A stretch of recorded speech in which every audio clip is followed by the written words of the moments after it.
Hey folks, welcome back to the channel. Today we're diving deep into Missouri, the Show Me State. And let me tell you, this place might just be one of the most bizarre corners of America when it comes to unsolved mysteries and folklore. We've got 3 women who vanished without a trace from a locked house, a pumpkin-headed monster that terrorized a town, one of the most documented exorcisms in history, a ghost town wiped off the map by toxic waste, and a beer mansion haunted by a family cursed by tragedy. And that's just scratching the surface. Before we start, I'd love to know something. If you're watching from the USA, which state are you from, and what's the strangest local legend in your area? Maybe you're from Missouri and have your own encounters with these mysteries. Drop your stories in the comments below. This video is designed to be your companion for the next 2 hours, something you can relax to, work alongside, or even drift off to as we explore Missouri's strangest tales. So, get comfortable, grab a drink, and let's dive into some truly bizarre folklore together. Chapter 1: The Springfield Three. Let's start with one of the most chilling unsolved mysteries in American history, the Springfield Three. This case has everything. A locked room mystery, 3 people who vanished into thin air, and a crime scene that was accidentally destroyed before investigators could properly examine it. And it happened right after what should have been one of the happiest days in these young women's lives. It's June 6, 1992, graduation day in Springfield, Missouri. 2 best friends, 18-year-old Stacy McCall and 19-year-old Susie Streeter, have just walked across that stage, gotten their diplomas, and they're ready to celebrate. The plan is to hit up some graduation parties, have a great night, and then the next morning they're going to head to a water park called Whitewater in Branson. Simple, right?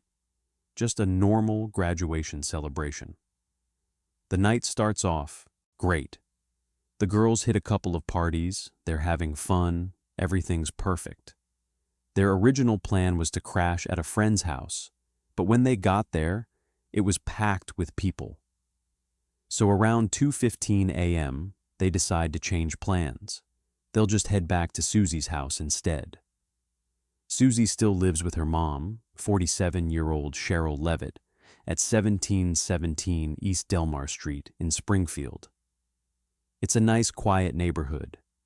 They figure they'll get a better night's sleep there anyway, then wake up refreshed for their trip to Whitewater. Here's what we know for certain. The girls arrived at the house sometime between 2:15 and 2:30 in the morning. They parked their cars in the driveway. They went inside. And then, at some point between that moment and 8 a.m. the next morning, all 3 women, Stacy, Susie, and Cheryl, vanished completely. No signs of struggle, no forced entry, nothing, just gone. The next morning, when the girls don't show up at their friend Janelle Kirby's house for the Whitewater trip, people start getting worried. Janelle and her boyfriend drive over to the Delmar Street house to check on them. This is where things get complicated, and honestly, heartbreaking. When they arrive, they find both cars still in the driveway. The front door is unlocked. They go inside, and everything looks completely normal. Too normal. The TV in Susie's room is still on. There are purses lined up neatly. Keys are there, cigarettes, money, everything you'd need to leave the house. Cheryl's bed has been slept in. The only odd things are a broken porch light globe, the glass swept into a neat pile on the porch, and the family's little dog, a Yorkie named Cinnamon, still in the house. Here's where the crime scene gets contaminated, and I want to be clear, nobody meant to do anything wrong. They were just worried about their friends. But over the course of that morning, before police are even called, somewhere between 10 and 20 people end up going through that house. Friends and family cleaning up, moving things, trying to help. Someone even cleaned out the ashtrays and tidied up the living room. And here's the kicker. Someone listened to the messages on the answering machine and deleted them. To this day, nobody knows what those messages said. Could one of them have been from the abductor? Was it a wrong number? We'll never know. When police finally arrive and process the scene, they find almost nothing to go on. No signs of forced entry, no signs of a struggle except for that broken porch light. The working theory is that someone knocked on the door, probably late that night or very early that morning, Cheryl answered. And somehow this person or persons managed to control and remove 3 women from that house without any of them screaming, fighting back, or leaving any evidence behind. Think about the logistics of that for a second. 3 women, 3 separate individuals who would each need to be controlled. How do you get 3 people out of a house quietly? One theory is that the intruder had a weapon and threatened them, keeping them compliant. Another is that there were multiple perpetrators. But either way, whoever did this had to get 3 women, probably dressed in night clothes, out of that house and into a vehicle without alerting any neighbors in a residential area. Now, over the years, there have been suspects. Robert Craig Cox, a convicted kidnapper, told reporters in 1997 that he knew the women had been murdered and buried, and that their bodies would never be recovered. But he's never been charged, and many investigators think he was just seeking attention. Then there's Larry Dwayne Hall, a suspected serial killer who was in the area doing Civil War reenactments that very weekend. He's been linked to numerous disappearances of young women across the Midwest, but again, nothing concrete. Here's something that still haunts investigators. On December 31st, 1992, 6 months after the disappearances, a man called the America's Most Wanted hotline with information about the case. The call handler said he seemed to have prime knowledge of what happened, but when they tried to transfer him to Springfield police, the call got disconnected. The man never called back. In 2007, a tip came in that the women's bodies might be buried in the concrete foundation of a parking garage at Cox Hospital in Springfield. Ground-penetrating radar found 3 anomalies that looked consistent with burial sites. But Springfield police refused to dig, saying it would be too expensive and the tip wasn't credible enough. The hospital has since said they'd allow it, but to this day, that concrete has never been broken. Stacy's mother, Janice McCall, has never stopped looking for her daughter. She founded an organization to help families of missing persons and has kept this case in the public eye for over 30 years. The reward fund has grown to over $40,000. But despite thousands of tips, extensive searches across rural Missouri, and national media attention, the Springfield Three remain one of the most baffling missing persons cases in American history. What happened to Cheryl Levitt, Susie Streeter, and Stacy McCall? Did they encounter a serial killer that night? Was it someone they knew? And are their bodies really under that parking garage in Springfield? The answers are out there somewhere, but for now, this case remains one of Missouri's darkest unsolved mysteries. Chapter 2. Momo. All right, from unsolved disappearances to cryptid creatures, because Missouri has one of the most bizarre Bigfoot stories you've ever heard. This isn't your typical Pacific Northwest Sasquatch sighting. No, this is the story of Momo, the Missouri monster, a creature with a pumpkin-shaped head that terrorized a small town in 1972, smelled like rotting garbage, and apparently had a taste for dead dogs. And unlike most cryptid stories that are based on 1 or 2 sightings, this one had dozens of witnesses, police involvement, and national media coverage. It's wild. The year is 1972, and we're in Louisiana, Missouri, a tiny, quiet riverfront town of about 4,000 people. It's July 11th, a warm summer afternoon, and two young brothers, 8-year-old Terry Harrison and his 5-year-old brother Wally, they're playing in their backyard at the base of Marzolf Hill. Just normal kid stuff. Their older sister Doris is inside the house. Life is good. It's summer. School's out. Suddenly, Doris hears her brothers screaming. Not playing around screaming, but genuine terror screaming. She runs to the bathroom window and looks out toward the yard, and what she sees is absolutely the stuff of nightmares. Standing near a tree, about 20 feet from her brothers, is a massive, black, hairy, man-like creature. This thing is somewhere between 6 and 7 feet tall, covered head to toe in black fur. But here's the really creepy part. Its head sits directly on its shoulders, no visible neck, and the face is completely obscured by a mass of matted black hair. The creature's head is described as pumpkin-shaped, round and large, sitting right on top of its massive shoulders. But wait, it gets worse. This creature is holding something. In its arms or hands, depending on who you ask, it's clutching what appears to be a dead dog. Blood is dripping from the animal. The boys are frozen in terror, staring at this monster that's just standing there, watching them.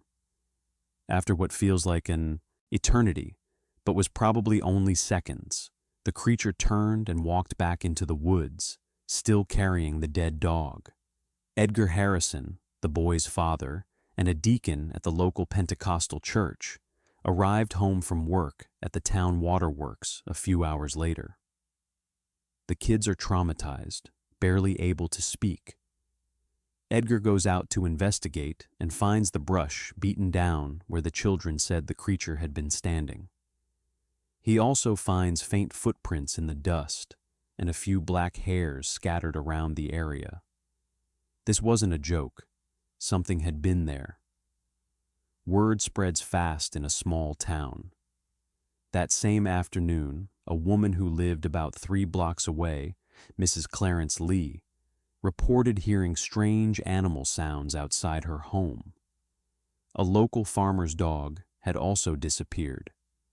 People started connecting the dots. Whatever this thing was, it was carrying a dead dog. Maybe it was hunting them. The press caught wind of the story and dubbed the creature Momo, short for Missouri Monster. But for the people of Louisiana, this wasn't funny. This was a potential threat to their families, their livestock, their way of life. On July 14th, just 3 days after the initial sighting, Edgar Harrison was conducting his regular prayer meeting at his home. After it ended, he heard loud clanging sounds, like someone was throwing rocks at the metal water reservoir on top of Marzolf Hill. Then came screams. Inhuman, bone-chilling screams echoing from the hill. Multiple families in the area heard these sounds. This thing, whatever it was making its presence known. The sightings kept coming. On July 21st, a man named Ellis Minor was sitting in front of his home on River Road late in the evening when his bird dog started growling. Minor switched on his powerful hunting flashlight and spotted the monster about 20 feet away, standing in the middle of the road. He later told the St. Louis Post-Dispatch that it had hair as black as coal, and he couldn't see its face because the hair on its head hung down to its chest. As soon as Minor's light hit it, the creature whirled around and ran off into the darkness. By this point, national media was descending on Louisiana. Television crews, newspaper reporters, even researchers from the International UFO Bureau, because apparently some people thought Momo might be connected to UFO sightings in the area. The small town was under siege, but not from the monster, from curiosity seekers and monster hunters. Louisiana's police chief Shelby Ward organized an official search. They weren't messing around. Police sealed off a 200-acre wooded area and assembled a team of about 25 armed hunters with tracking dogs. Some reports say it was even more, up to 60 men. They combed Marzolf Hill and the surrounding woods, looking for any sign of this creature. They found some unusual three-toed footprints. These tracks were sent to Lawrence Curtis, director of the Oklahoma City Zoo, who examined them and said they appeared to be from an unknown primate species. That's not exactly comforting. The last reported encounter with Momo came in late July at the Sutterth farm. The family found large, mysterious tracks in their garden. But here's what's really strange. The tracks appeared suddenly in the middle of the garden, 20 feet away from any other surface, and ended just as abruptly. It looked like the creature had somehow materialized in the center of the garden, walked around, and then vanished. No tracks leading in, no tracks leading out. How does that even happen? And then, just as suddenly as it started, the Momo sighting stopped. The creature was never seen again. Well, at least not officially. Over the years, there have been occasional reports of similar creatures in the area, and interestingly, the whole phenomenon happened during a wave of UFO sightings across Missouri. Coincidence? Probably, but it's interesting nonetheless. So, what was Momo? The descriptions: a large bipedal primate with dark hair, a terrible smell and aggressive behavior do match other Bigfoot-type creatures reported across North America. But that pumpkin-shaped head and the three-toed footprints are unusual. Some skeptics have suggested it was a bear, but bears don't walk upright for extended periods, and they certainly don't have pumpkin-shaped heads. Others think it might have been an elaborate hoax, but if so, dozens of separate witnesses were all in on it, including police officers and respected community members. The legend of Momo lives on in Louisiana. There have been books written about it, documentaries made, and in 2019 a film called Momo the Missouri Monster was released. The town has embraced its strange history, and who knows? Maybe Momo is still out there in the woods around Louisiana, occasionally grabbing a farmer's dog for dinner, waiting for the next generation to discover the terror of the pumpkin-headed monster. Chapter 3: The St. Louis Exorcist. From cryptids to documented demonic possession, because this next story is absolutely chilling, and it's not fiction. This is the real event that inspired William Peter Blatty to write The Exorcist, one of the most terrifying horror novels and films ever made. But the true story that happened in St. Louis in 1949 is, in some ways, even more disturbing than the movie. And unlike the film, which changed key details, we have actual documentation of what happened, thanks to a detailed diary kept by one of the priests involved. Let's set the scene. It's January 1949, and a 13-year-old boy, we'll call him Robbie because his real identity has been protected, is living with his family in a suburb of Washington, D.C. called Cottage City, Maryland. Robbie is an only child living with his parents and his grandmother. He's particularly close with his Aunt Tilly, a relative from the St. Louis area who's interested in spiritualism and the occult. According to reports, Aunt Tilly had introduced Robbie to the Ouija board, that seemingly innocent game that spiritualists used to communicate with the dead. In January 1949, Aunt Tilly dies. Robbie is devastated. In his grief, the young boy allegedly tries to use the Ouija board to contact his deceased aunt. And this is where things take a turn into absolute nightmares territory. On January 15th, the family starts hearing strange sounds in their home. It begins with what sounds like water dripping, but there's no source for the water. Then they hear scratching noises, like rodents in the walls, but pest control finds nothing. The scratching continues for about 10 days and then stops. The family thinks maybe a rat died in the walls and that's the end of it. But 3 days later, the sounds return, and this time they're not in the walls. They're in Robbie's bedroom. Now objects in the house start moving on their own. A coat on a hanger seems to fly out of a closet. A Bible rises from a bookcase. The kitchen table tips over, and most disturbingly, scratches begin appearing on Robbie's body. Not random scratches, but scratches that form words and letters. The family consults with a local Lutheran minister who tries to help, but things only get worse. Robbie's bed starts shaking violently when he's in it. The mattress moves and bounces. Objects fly across the room. The boy speaks in languages he doesn't know. At one point, when a Catholic priest named Father Hughes attempts a preliminary exorcism, Robbie breaks free from his restraints, grabs a spring from the bed, and slashes the priest's arm from shoulder to wrist, requiring 100 stitches. This is a 13-year-old boy overpowering a grown man with superhuman strength. The family takes Robbie to Georgetown University Hospital for psychological and physical testing. The doctors find nothing wrong, no mental illness, no physical ailments that would explain the phenomena. They're at a complete loss. Then scratches appear on Robbie's body that spell out the word Lewis. The family interprets this as a sign. Aunt Tilly was from St. Louis. Maybe they need to go there for help. In March 1949, Robbie and his mother traveled to St. Louis to stay with relatives in Belnor, a suburb. But the phenomena follow them. On March 9th, Raymond Bishop, a Jesuit priest and teacher at St. Louis University, is contacted by one of Robbie's cousins, who's a student there. Bishop visits the family and witnesses the phenomena himself.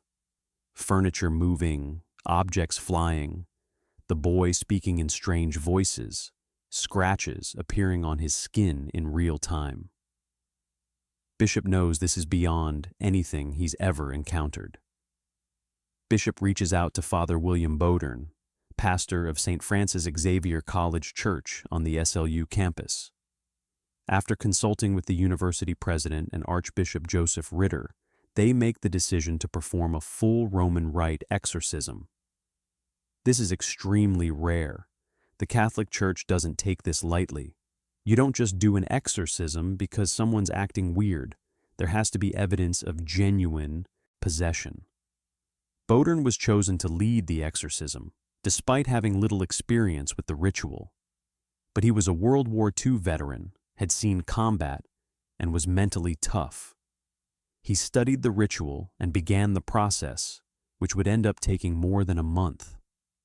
The exorcism was performed at multiple locations. It started at the family's home in Belnor, then moved to Alexian Brothers Hospital in South St. Louis, where the boy was admitted for his own safety and the safety of others.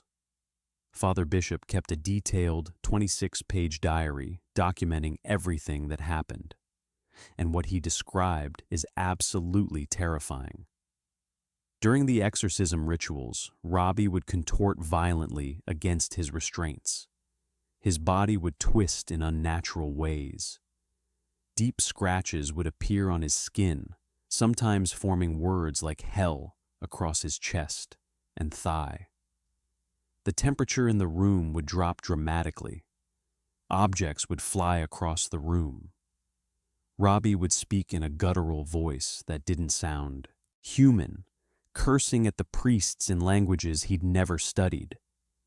Father Bowdern fasted throughout the ordeal, growing weaker as the weeks went on.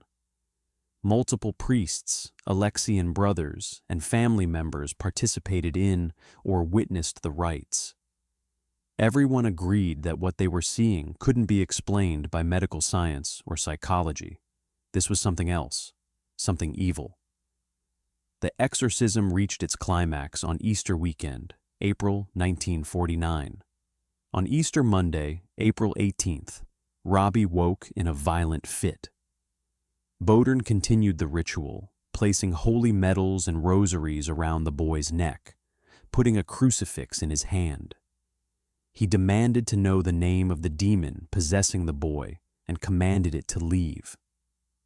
Suddenly, Robbie's violent struggles stopped. He opened his eyes and said, clearly and calmly, that he saw St. Michael the Archangel appear and cast out the demon. Whatever had possessed him was gone.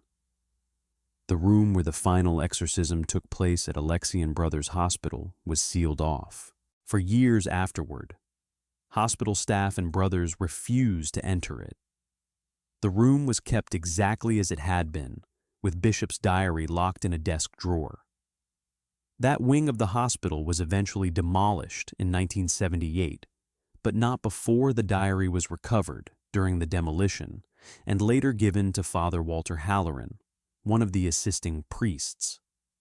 Halloran eventually shared it with author Thomas Allen, who wrote Possessed, the definitive historical account of the exorcism.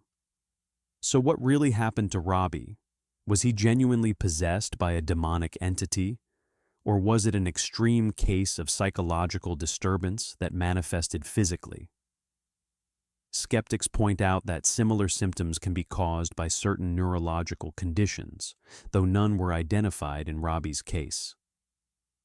Believers point to the sheer number of credible witnesses, including educated Jesuit priests, doctors, and hospital staff, who all saw things that couldn't be rationally explained. After the exorcism, Robbie returned to normal. He went on to live a regular life, eventually converting to Catholicism. In 1951, he and his parents visited the brothers at Alexian Hospital, and by all accounts, he was a perfectly normal, healthy 16-year-old. His identity remained protected until after his death in 2020.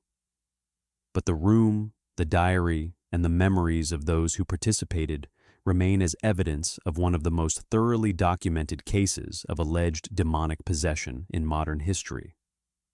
William Peter Blatty read about the case in a 1949 Washington Post article, and it inspired him to write The Exorcist in 1971.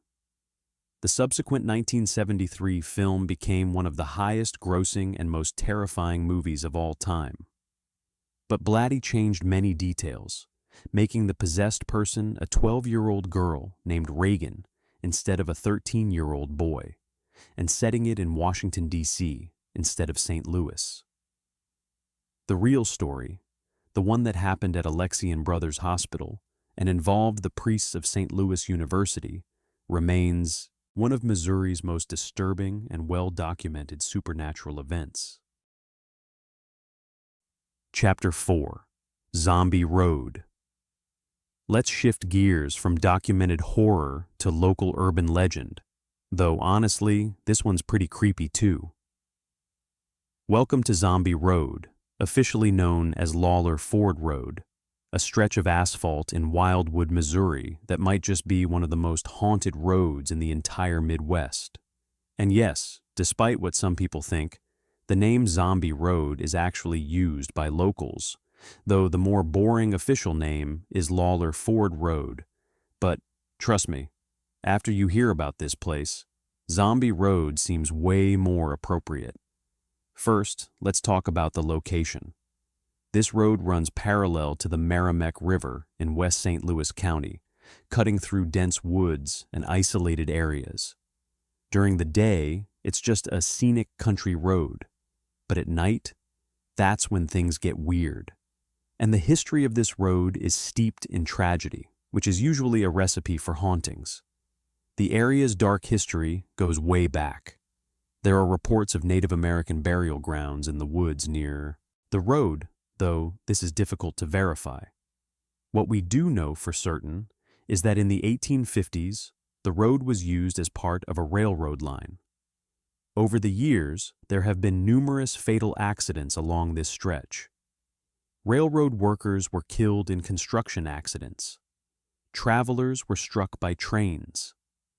There are stories of a young boy who was playing on the tracks and was hit by an oncoming train, his ghost supposedly still searching for his lost ball. But the most famous legend associated with Zombie Road involves a mental asylum. According to local folklore, there was a psychiatric facility in the area, and one day in the 1950s, a particularly violent patient managed to escape. This patient made his way to Zombie Road and, depending on which version of the story you hear, either murdered several teenagers or terrorized locals before being caught or killed. Some versions say the patient was never caught and still roams the woods along Zombie Road, waiting for unsuspecting visitors. Now, I have to be honest with you. I couldn't find solid historical evidence of this specific asylum or these murders. It's possible the story is an urban legend that grew over time, mixing together real tragedies with fictional elements. But whether the asylum story is true or not, what can't be denied is that hundreds, maybe thousands of people have reported strange experiences on this road. So, what do people see on Zombie Road? The most common reports are of shadow people. These aren't your typical ghost sightings where you see a translucent figure or a person in period clothing. Shadow people are different. They're described as solid, human-shaped shadows that move independently of any light source. Witnesses report seeing these figures darting between trees, crossing the road, or standing perfectly still in the woods, watching. When approached, they vanish. People also report hearing strange sounds. Footsteps following them, even though nobody's there. Whispers in the trees, screams echoing from deep in the woods. One particularly creepy report involves a woman's voice calling for help, but when people go to investigate, they find nobody. Then there are the physical phenomena. Car engines dying for no reason, batteries draining completely within minutes, electronic equipment malfunctioning, cold spots appearing suddenly even on warm summer nights. Some people have reported feeling like they're being touched or grabbed by invisible hands. Others describe an overwhelming sense of dread and the feeling of being watched. The most dramatic reports involve full apparitions. A woman in white has been seen walking along the road, sometimes flagging down cars as if asking for help. When drivers stop, she vanishes. There are reports of a man in old-fashioned railroad worker clothing appearing near where the old tracks used to be. And of course, there's the shadow of what appears to be a child, sometimes seen playing near the road or crying in the woods. Ghost hunters and paranormal investigators love Zombie Road. It's become a popular destination for people looking to have a supernatural experience. Some investigators claim to have captured EVPs, electronic voice phenomena, on their recordings. Others have photographed strange lights, orbs, and what they believe are spirit manifestations.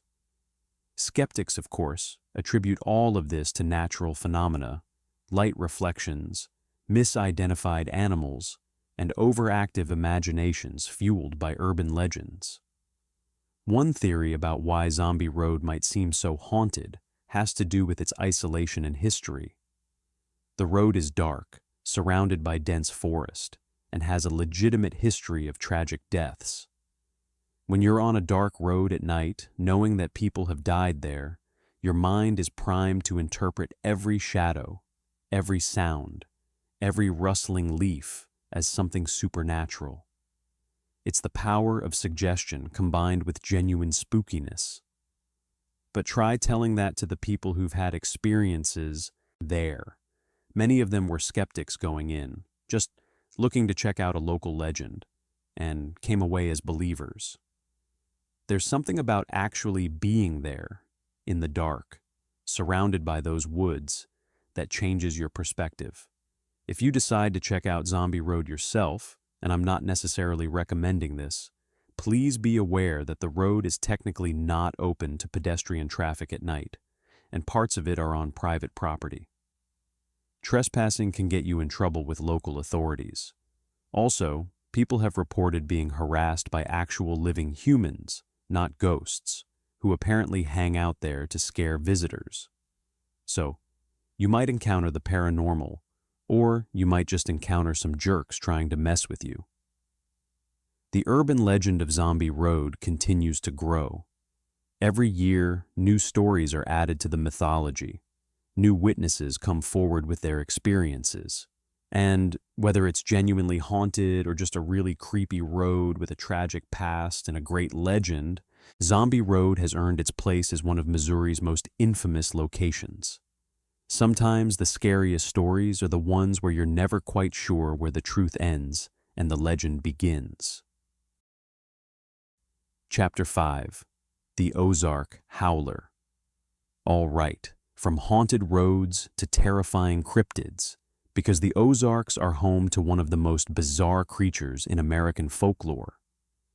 This isn't a Bigfoot variant or a mysterious big cat.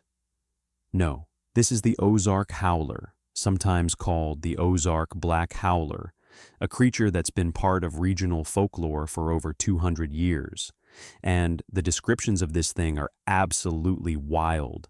Imagine a black bear-sized cat with horns coming out of its head and a scream that sounds disturbingly human. Yeah, this is nightmare fuel.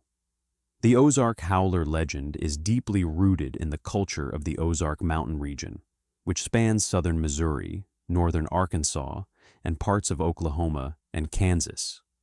We're talking about dense forests, remote hollers, limestone caves, and areas where civilization is sparse.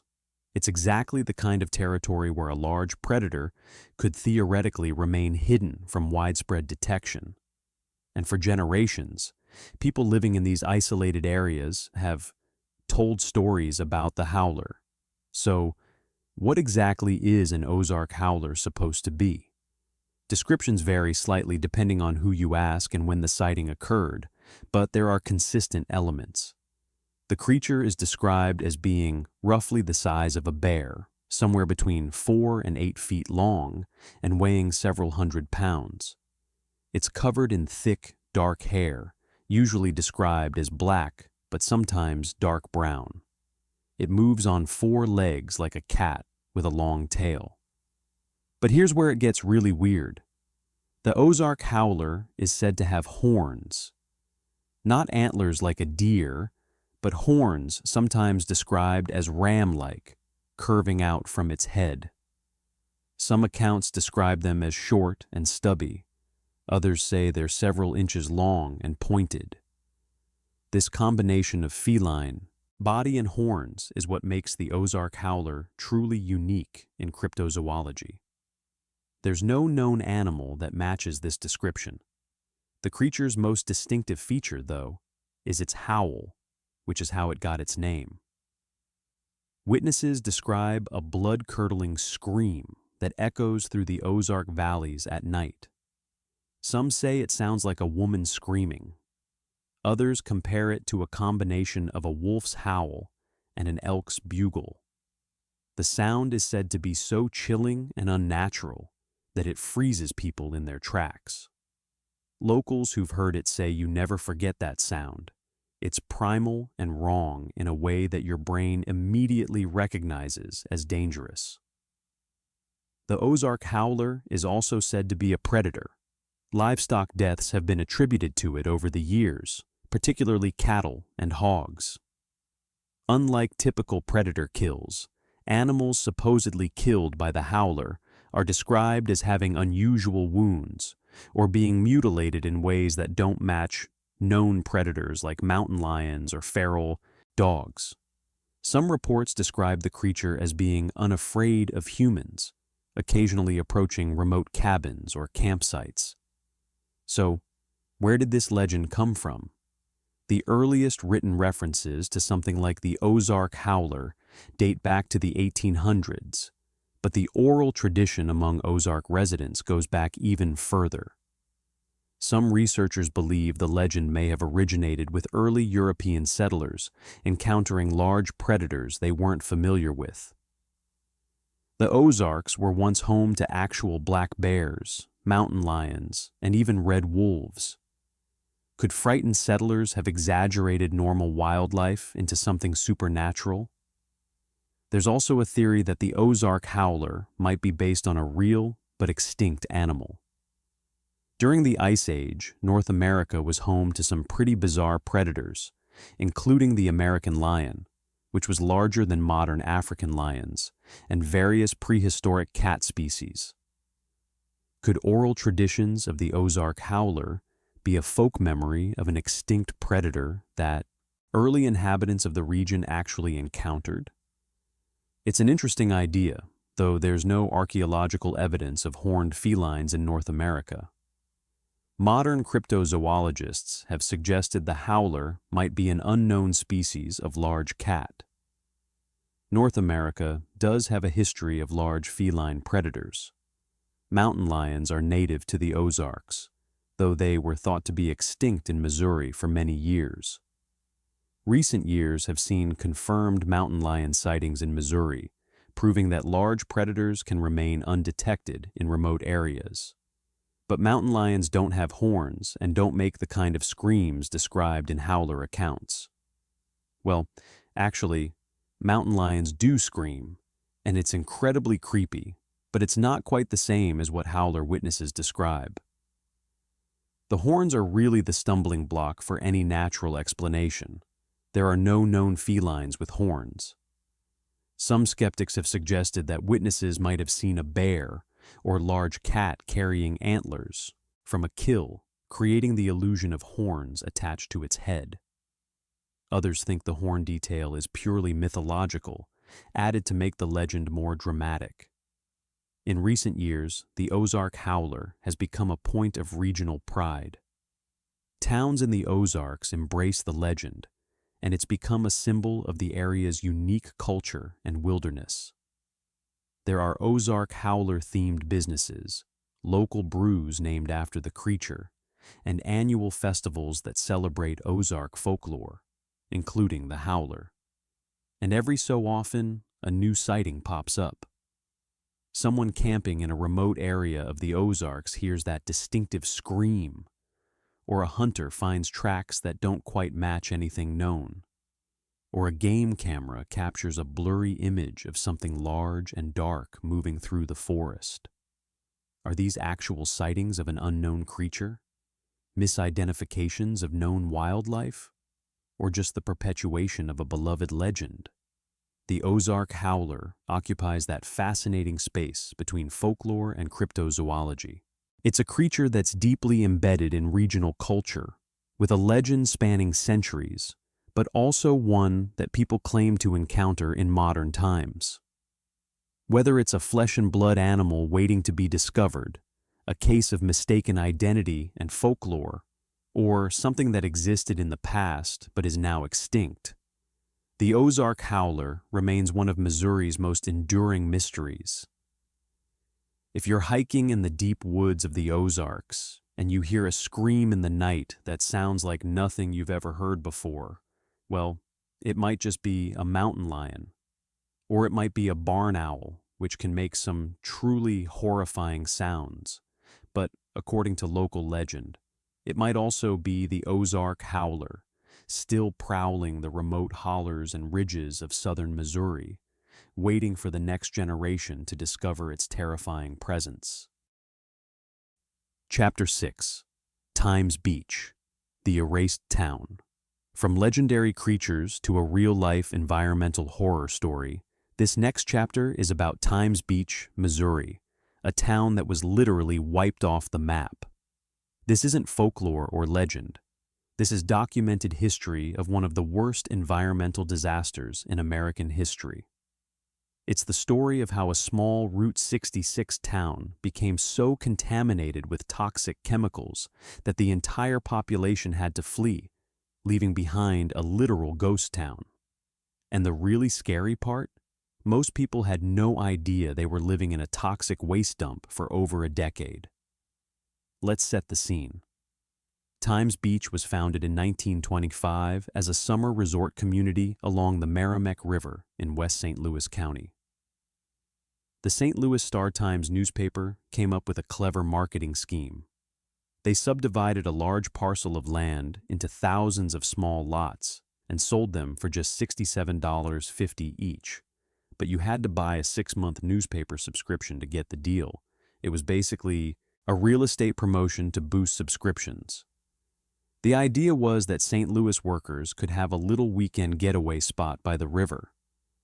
Over time, though, people started building permanent homes there. By the 1970s, Times Beach had grown into a small, working-class community of about 2,000 residents. The town sat right along Route 66, that iconic American highway. It was prone to flooding because of its location on the Merrimack River floodplain, which is why early buildings were constructed on stilts. But it was affordable housing, and people made it work. Now, like any small town with dirt roads, Times Beach had a dust problem. In the early 1970s, the town hired a local waste hauler named Russell Bliss to spray used motor oil on their unpaved roads to control the dust. This was a common practice back then. Used motor oil mixed with water kept the dust down, and it was cheap. Bliss had done this for horse stables and other properties. Seemed like a win-win situation. What the people of Times Beach didn't know was that Russell Bliss had another side business. He'd been hired by a company called Northeastern Pharmaceutical and Chemical Company, or NAPACO, to dispose of toxic waste. NAPACO operated a facility in Verona, Missouri, that had been used to produce chemicals for Agent Orange during the Vietnam War and hexachlorophene, a disinfectant.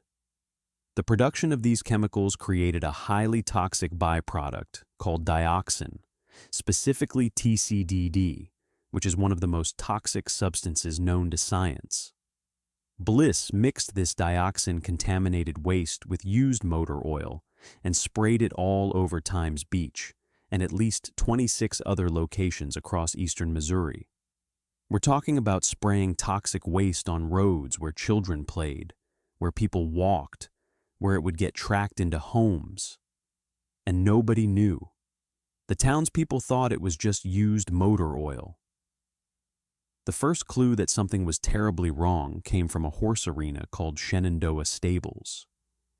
In 1971, Bliss sprayed the arena floor with his oil mixture to control dust. Within days, horses started dying. Over 40 horses died at that stable. Birds, cats, dogs, all dead near the arena. The 6-year-old daughter of the stable owner became severely ill. The Centers for Disease Control and the Missouri Department of Health investigated and eventually traced the contamination back to Bliss and NAPACO. But Times Beach? Nobody made the connection yet. The town had been sprayed in 1972 and 1973. People were living their daily lives, walking on those roads, children playing in the dirt, tracking it into their homes, breathing it in. Dioxin is a persistent organic pollutant. It doesn't break down easily. It stays in the soil for decades, and it's incredibly toxic, even in tiny amounts. Dioxin exposure has been linked to cancer, immune system damage, birth defects, developmental problems in children, and a host of other health issues. Fast forward to December 1982. The Environmental Protection Agency had been investigating the Shenandoah Stables case and started testing other sites where Bliss had sprayed his mixture. They came to Times Beach to take soil samples. The tests came back showing dioxin levels of 100 to 300 parts per billion in some areas. To put that in perspective, the CDC considered anything over 1 part per billion to be a potential health hazard. Times Beach was contaminated at levels 100 to 300 times higher than what was considered safe. On December 5, 1982, the day after EPA testing was completed, the Merrimack River flooded. This wasn't unusual for Times Beach. They dealt with floods before. But this flood was devastating, and it spread the dioxin contamination even further through the town. As residents began returning to assess the flood damage, EPA officials arrived with news that would change everything. On December 23rd, just before Christmas, the residents of Times Beach were informed that their entire town was contaminated with one of the most toxic substances known to humanity. Can you imagine that? You've just survived a major flood, your home is damaged, you're trying to salvage what you can, and then government officials tell you that your entire town is poisoned, and you need to leave and take nothing with you, because everything you own is contaminated. The psychological impact was devastating. President Ronald Reagan created a Times Beach dioxin task force in January 1983. On February 22, 1983, the EPA announced that the federal government would buy out the entire town. All 800 residential properties and 30 businesses would be purchased for about $36 million. Every single resident would have to relocate. The evacuation of Times Beach happened gradually over 1983 and 1984. Families packed up what they could, though they were warned that anything from Times Beach could be contaminated. By 1985, over 2,200 residents had been relocated, and the town was officially disincorporated by executive order of Missouri Governor John Ashcroft. Times Beach, Missouri, ceased to exist. But the story gets even worse. Times Beach residents faced discrimination in their new communities. When people found out they were from Times Beach, fear set in. Children from Times Beach had to sit in special sections at school, as if dioxin contamination was contagious. Dry cleaners refused to accept their clothes. People sent checks in plastic sleeves. Kids waiting for school buses were pelted with rocks and taunted. The psychological trauma compounded the physical health concerns. The cleanup took over a decade. In 1996, an incinerator was built at the site of the former town. From March 1996 to June 1997, over 265,000 tons of dioxin-contaminated material from Times Beach and 26 other sites across Missouri were burned. The cost was somewhere between $110 and $200 million. After the incineration was complete, the incinerator was dismantled. The long-term health effects on Times Beach residents are still not fully understood. Some studies have tried to track the health of former residents, but it's difficult because people scattered all over Missouri and beyond. Dioxin exposure has been linked to various cancers and immune disorders, but proving that a specific person's illness was caused by Times Beach exposure is challenging. Times Beach stands as a stark reminder of the consequences of environmental negligence. It's a cautionary tale about the importance of proper chemical disposal and transparency about what substances people are being exposed to. And it's a tragedy about a working-class community that was destroyed through no fault of its own. The town literally vanished from the map, leaving behind only memories, trauma, and a state park where people now hike, completely unaware that they are walking over what was once someone's home. If you ever find yourself driving west on I-44 near St. Louis and you see the exit for Route 66 State Park, remember that you're looking at the site of one of America's worst environmental disasters and the place where an entire town used to be. Chapter 7. The Lemp Mansion. From environmental disaster to family tragedy, let's talk about St. Louis's most haunted house, the Lemp Mansion. This isn't just a spooky old building with a few ghost stories. This is the site of multiple suicides, a brewing empire's collapse, and one of the saddest tales in Missouri history. The Lemp family had everything: wealth, success, a beautiful mansion, but their story is one of unrelenting tragedy that some say has left the mansion permanently haunted by their tortured spirits. The story begins with success. Johann Adam Lemp came to St. Louis from Germany in 1838 and started a small grocery store. He also made beer using a recipe handed down by his father. The beer was so popular that by 1840, Lemp had stopped selling groceries and focused entirely on brewing. He's credited as one of the first brewers in St. Louis to produce German-style lager beer, which requires refrigeration. This was revolutionary at the time. When Johann died, his son William J. Lemp took over and built the operation into a brewing powerhouse. By 1870, the William J. Lemp Brewing Company was the largest brewery in St. Louis and one of the first breweries to have a national distribution network thanks to refrigerated railway cars. The Lemps were incredibly wealthy, rivaling the Anheuser-Busch family. In 1876, they purchased a beautiful 33-room Victorian mansion at 3322 de Menil Place in South St. Louis. This would be the family home and the site of their eventual tragedies. The mansion was stunning. It had a ballroom, luxurious furnishings, artwork collected from around the world, and even underground caves that connected to the brewery and were used for beer storage and aging. The Lemps were living the American dream, but in 1901, tragedy struck for the first time. Frederick Lemp, William's favorite son, died unexpectedly at age 28. The official cause was listed as heart failure, though some accounts suggest it might have been suicide or complications from illness. William was absolutely devastated. He became withdrawn and depressed. 3 years later, on February 13, 1904, William J. Lemp shot himself in the head in the mansion. He was 68 years old. His death shocked St. Louis society. This was a man who had everything, but the loss of his son had broken him. William's son, William J. Lemp Jr., took over the brewery and moved into the mansion. By all accounts, William Jr. was a complicated character. He married Lillian Handlin, called the Lavender Lady, because she loved the color lavender. She was beautiful, wealthy, and should have been the perfect trophy wife.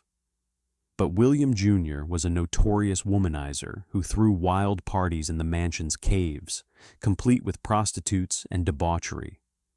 He demanded Lillian spend $1,000 a day shopping while he carried on his affairs. Here's where the story takes a dark turn into legend.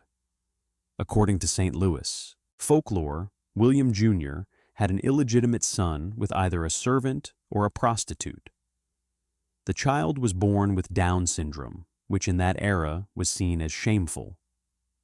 The family allegedly hid this child in the mansion's attic his entire life, and he became known as the Monkey Face Boy. There's no official documentation that this child existed, but historians have found evidence from interviews with former servants and a chauffeur who claimed the boy did exist and lived in the attic quarters. William Jr.'s marriage to Lillian ended in a scandalous, nasty divorce in 1908 that included a custody battle and aired all the family's dirty laundry in public. Then came Prohibition. The brewery's fortunes collapsed. William Jr. sold the brewery in 1922 for a fraction of its worth. Soon after, on December 29, 1922, William Jr. shot himself in the heart in the mansion's office. He left no suicide note. 2 Lemps, 2 suicides, same mansion. The mansion was converted into a boarding house for a while. William Jr.'s sister, Elsa Lemp Wright, had been living on the 3rd floor. She'd had a difficult life, suffering from an unspecified, painful internal condition. On March 20th, 1920, she shot herself in bed. She was 38 years old. 3 Lemps, 3 suicides. Charles Lemp, another son of William Sr., eventually bought back the mansion in 1929 and lived there with 2 servants and, according to legend, the Monkey Face Boy. Charles had been successful in banking and still had money from the family fortune. He traveled Europe collecting art, but he became increasingly reclusive and developed obsessive-compulsive disorder. The boy in the attic reportedly died sometime in the late 1940s. On May 10, 1949, Charles shot his dog in the basement, then went upstairs and shot himself in his bedroom. He left a note saying blame no one but himself. 4 Lemps, 4 suicides, all in or connected to the mansion. The only surviving Lemp brother, Edwin, inherited everything. And in what might be the most spiteful act in family history, Edwin's will instructed that all the family's art collection, their pride and joy, should be destroyed. Not sold, not donated, just destroyed. Then Edwin died of natural causes in 1970. The mansion was eventually purchased and converted into a restaurant, an inn. That's when the reports of paranormal activity really started coming in. Workers renovating the building reported slamming doors, ghostly noises, oppressive atmosphere, and the sensation of being watched. One painter felt such an uncomfortable presence while working that he quit the job. Guests and staff have reported seeing multiple apparitions. Elsa Lemp's ghost is said to wander the hallways in Victorian dresses, looking confused and lost. The smell of perfume announces her presence. William Jr.'s ghost is said to peek over bathroom stalls in the downstairs women's room, which was once his private bathroom. Ladies, you're not alone in there, and the ghost of William Lemp Sr. has been seen in the lavender suite, where he died. But the most heartbreaking ghost is that of the monkey face boy. Visitors and investigators have reported hearing a child's voice saying, "Come play with me," from the attic.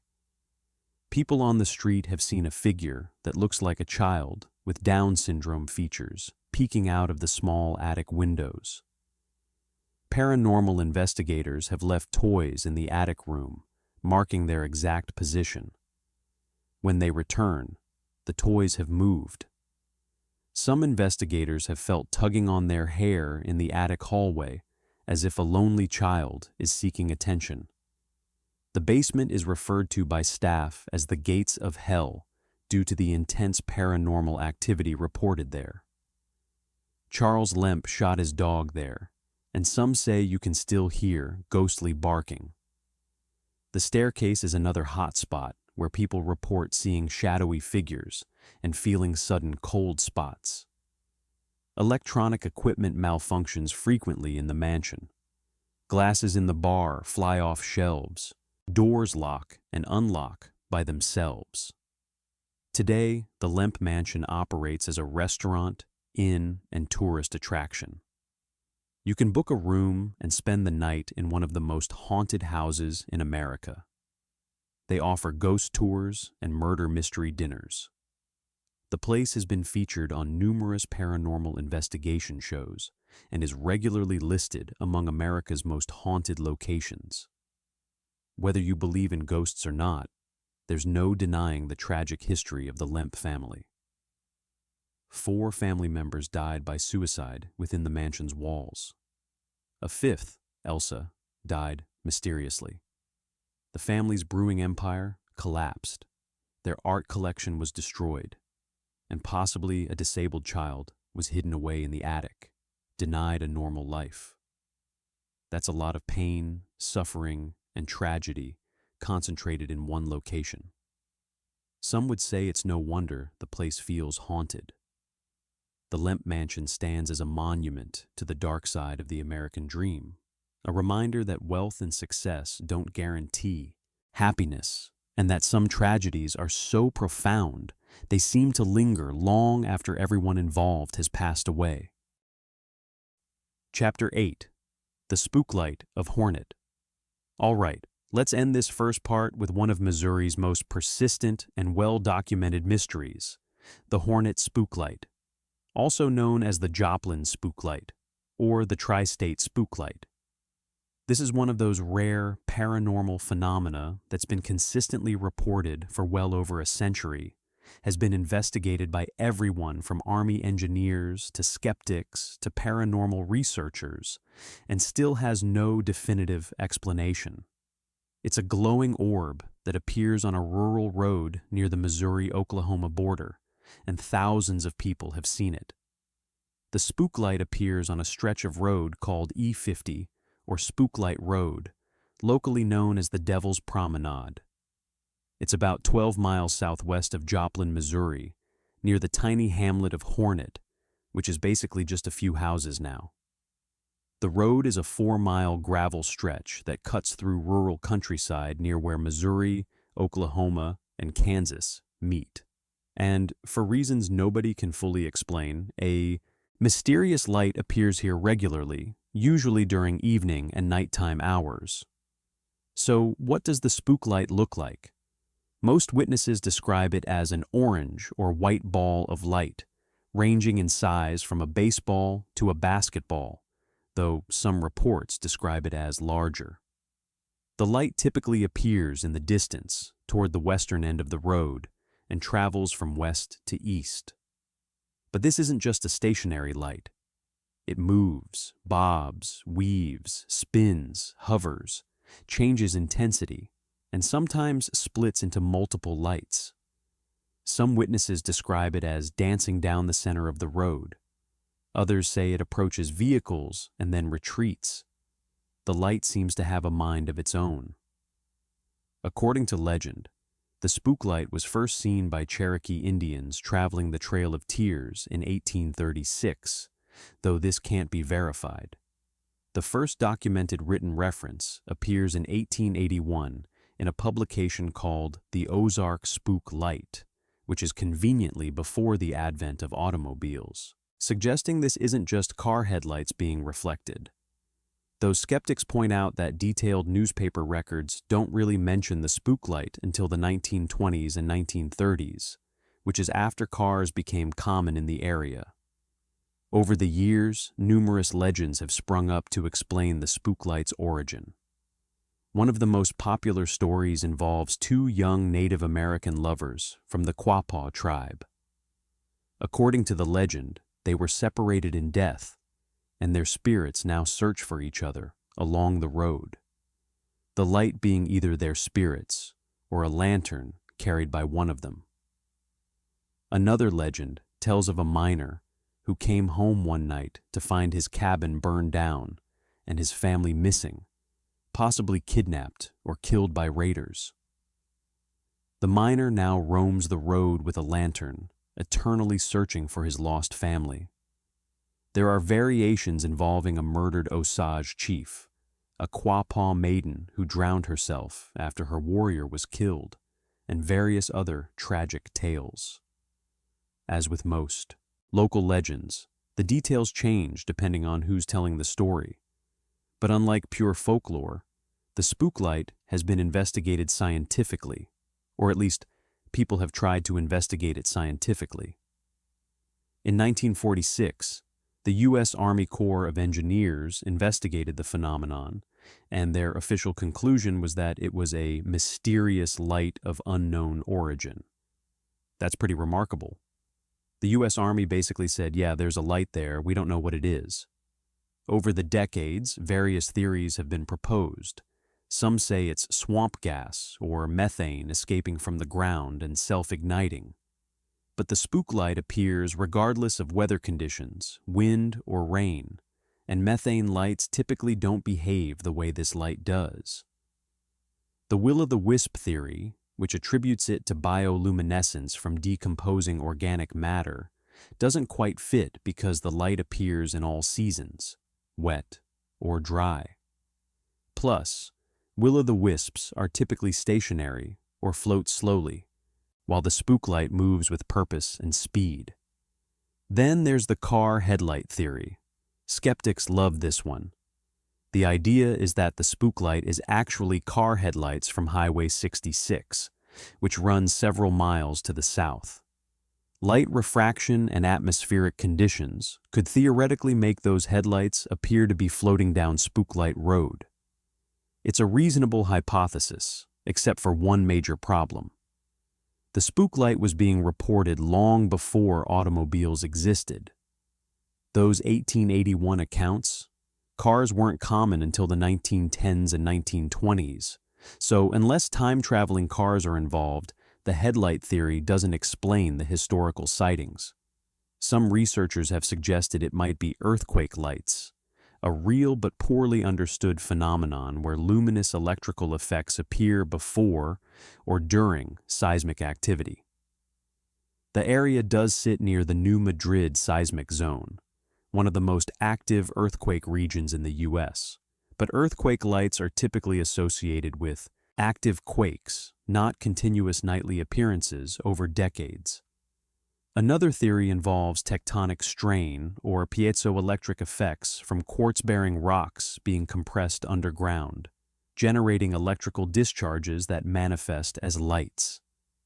It's scientifically plausible, but difficult to prove, and it doesn't explain why the light seems to move in specific patterns and respond to people's presence. Here's what makes the spooklight particularly compelling. Unlike many paranormal phenomena that are reported sporadically, the spooklight appears with such frequency that you can actually plan a visit and have a decent chance of seeing it. People go out specifically to watch for it, and many report success.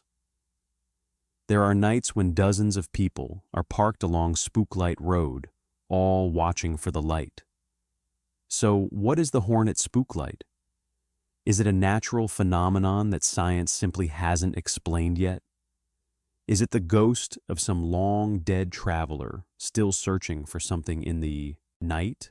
Is it ball lightning or some other rare atmospheric event? Or is it, as some Native American legends suggest, a spiritual entity that has inhabited this area for centuries? The truth is, we don't know, and that's what makes it so fascinating. In an age where we can explain almost everything with science, where we have instruments that can detect things invisible to the human eye, the spooklight remains a mystery. It's been investigated by the Army, studied by scientists, photographed and filmed by countless visitors, and yet it still doesn't have a definitive explanation. If you ever find yourself driving through southwest Missouri near Joplin, take a detour down to Hornet. Drive out to Spooklight Road on a dark, clear night.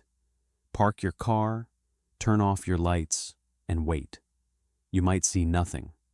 Or you might see a light approaching from the west, dancing down that dark country road, defying explanation, just as it's done for over 140 years. And whether you believe it's paranormal, natural, or something in between, seeing the Hornet spooklight is an experience you won't soon forget. One thing's certain. Whatever the spooklight is, it's earned its place as one of Missouri's most enduring and well-documented mysteries. And until science can definitively explain it, the legend will continue to draw curious visitors to that lonely stretch of road near the Oklahoma border, all hoping to catch a glimpse of something truly unexplained. Chapter 9. The 1897 Airships, from unexplained lights on the ground to mysterious craft in the sky, because Missouri played a starring role in one of the strangest events in American history, the Great Airship Mystery of 1897.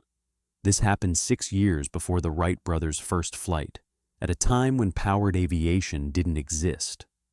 And yet, thousands of people across Missouri and the Midwest reported seeing massive, cigar-shaped flying machines cruising over their towns, complete with searchlights, propellers, and sometimes even crews that would wave to people below. It's America's first UFO wave, and it's absolutely wild. The story begins in California in November 1896. People in Sacramento started reporting a mysterious airship in the night sky, a large, bright object with what looked like searchlights. The sighting spread eastward, and by February 1897, the phenomenon had reached Nebraska. Then in March and April, it exploded across the Midwest. Missouri, Kansas, Texas, Iowa, Illinois, all reported seeing these strange craft. Newspapers went crazy with the story. Missouri got its first major sightings in April 1897. On April 10th, the St. Louis Post-Dispatch published a wild account from Springfield. A witness named W.H. Hopkins claimed he encountered a grounded airship near the outskirts of town. According to the article, the craft was about 20 feet long and 8 feet in diameter, propelled by 3 large propellers. And here's where it gets really weird. Hopkins said the craft was crewed by a beautiful woman and a bearded man, and they were both completely naked. When Hopkins tried to ask where they were from, they pointed to the sky and said something that sounded like the word Mars. Yeah, you read that right. Mars.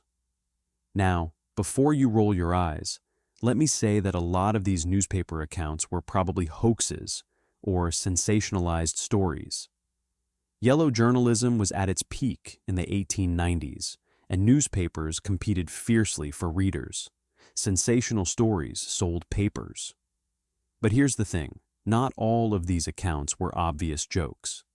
Many came from reputable witnesses, included multiple observers, and appeared in newspapers that generally maintained credibility.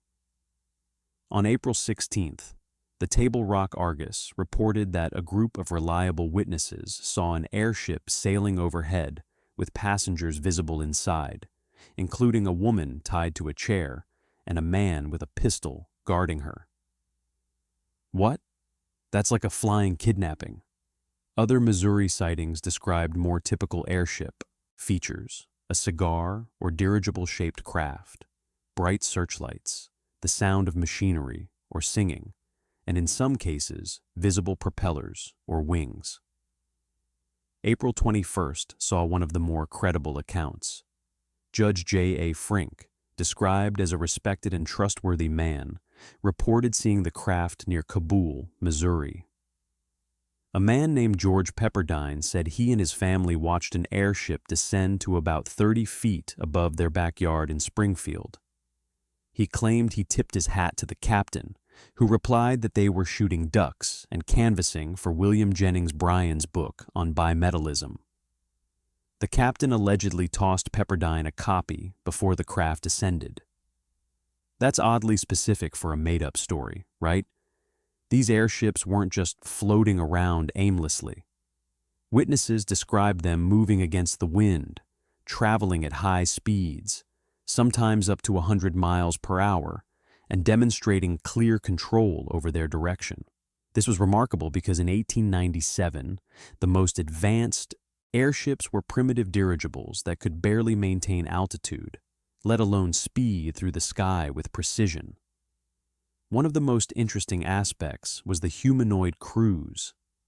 Unlike modern UFO reports, where occupants are described as aliens, the 1897 airship crews were consistently described as human. They spoke English, or sometimes claimed to be secret inventors testing their craft. Some said they were from various parts of America. This has led many researchers to wonder, were these actually experimental aircraft built by some brilliant but secretive inventor? Thomas Edison was mentioned so often as the possible inventor that he had to issue a public statement denying any involvement. People desperately wanted to believe that an American genius had solved the problem of powered flight ahead of the rest of the world. It would have been a tremendous source of national pride. But Edison flatly stated he had nothing to do with any airships. Here's what makes this so puzzling. In 1897, the technology to build aircraft with the capabilities described simply didn't exist. Powered, controlled flight was still 6 years away. The most advanced dirigibles of the era were giant gas bags that could barely be steered. They couldn't move at 100 miles per hour. They didn't have bright searchlights. The batteries and bulbs weren't advanced enough. They couldn't travel hundreds of miles. The technology just wasn't there. Some skeptics argue the entire thing was mass hysteria fueled by newspaper hoaxes. People read about airships in one town, then convinced themselves they saw one in their own town.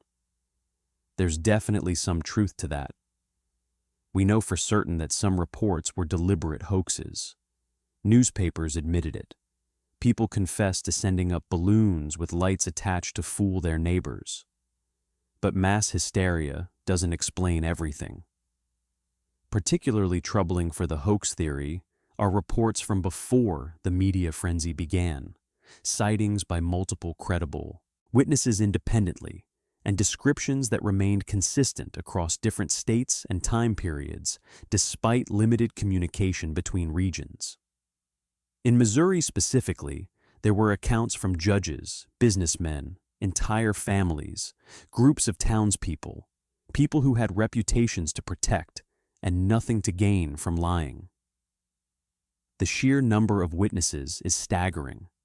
Hundreds, maybe thousands of people claim to see these airships over the course of just a few months. One theory that's gained traction is that there might have been a few real experimental aircraft, primitive and probably unsuccessful, that inspired a wave of copycat sightings and hoaxes. Maybe one or two inventors in Iowa or elsewhere actually did build wind-powered land wagons or crewed airships that managed short flights. These rare, genuine sightings then sparked an explosion of false reports, misidentifications, and deliberate fakes. The most famous case suggesting a real crash was the Aurora, Texas, incident in April 1897. An airship allegedly crashed into a windmill, killing the pilot. The pilot's body was supposedly recovered and buried in the local cemetery, described as not of this world. But investigations have found no physical evidence, and the story appears to be a hoax invented by the local newspaper to attract attention to the dying town. By May 1897, the airship sightings suddenly stopped. Just as mysteriously as they'd begun, they ended. The craft were never seen again. No inventor came forward. No wreckage was ever definitively found and preserved.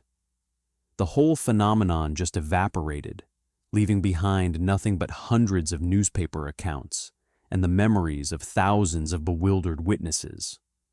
So what really happened in 1897? Did America experience its first mass UFO sighting decades before the modern UFO era?